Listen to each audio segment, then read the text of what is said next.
দেখো সকাল সকাল উঠে চা বানালাম। চা এখনও কোনো কাজ হয়নি, সকালবেলা উঠে আগে চাটা করলাম, করে এই যে আমার জননী পড়তে বসে গেছে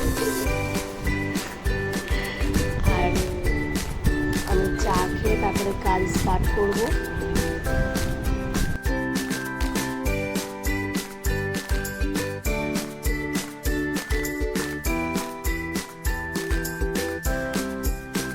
আর সবাইকে বলছি কেমন আছো সবাই জানিও।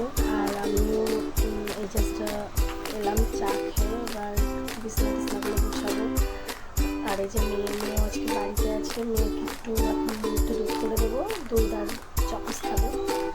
আর এখনও আমার বিছনা গুছানো হলো, ঘর গুছানো হয়নি, তো এগুলো করে নেবে তোমরা সবাই সাথে। তো রেডি হয়ে গেছে মেয়ে, যে এই চকসটা খেতে খুব ভালোবাসে ও, এই যে চকসটা, এই চকসটা দিয়ে দিদিটা এখন খেয়ে নেবে। নেওয়ার পরে আমি অন্য কাজ দেখাচ্ছি তোমাদের। টাটা। চলো আমি রেডি হয়ে গেছি, একটু বাজারে যাবো আর একটু দরকার আছে, তো চলো টাটা।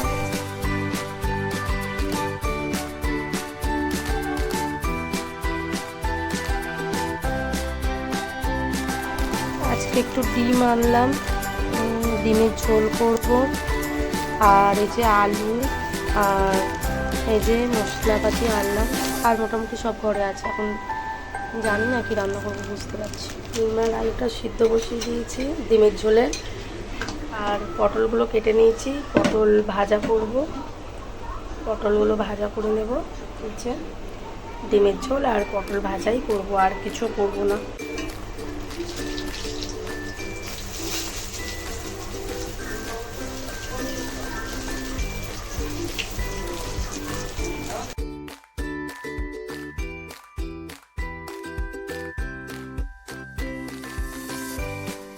এত জোরে বৃষ্টি পড়ছিল, আমি আগে রান্না টান্না ছেড়ে ছেড়ে আমি আগে দৌড়েছি ভিজতে, যাই আমি ভিজতে চলে এসেছি।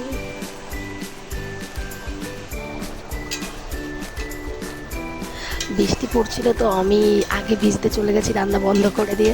যাই হোক এখন আমি বৃষ্টি থেকে ভিজে চলে এসেছি, এসে আমি ডিমের ঝোলটা বসিয়ে দিলাম। গুড ইভিনিং ফ্রেন্ডস, সবাই কেমন আছো তোমরা?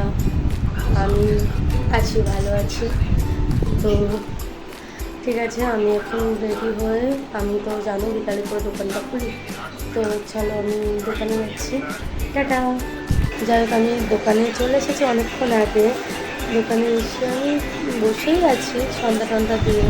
তো আমি সবাইকে ভাবলাম যে যখন নতুন ব্লগ করছি তাহলে তোমাদের সাথে আমি বলি।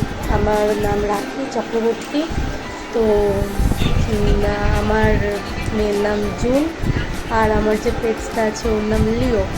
তো তোমরা সবাই আমার ব্লগ দেখো আর সাপোর্ট করো অবশ্যই।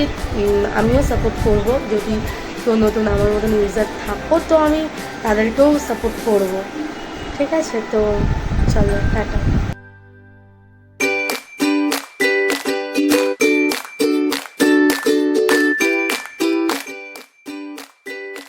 চলো এবার আমি দোকান বন্ধ করে আমি একটু বাজারে যাব। আমি আর দাদার বাজারে যাব একটু বাজার করতে, তো চলো টাটা।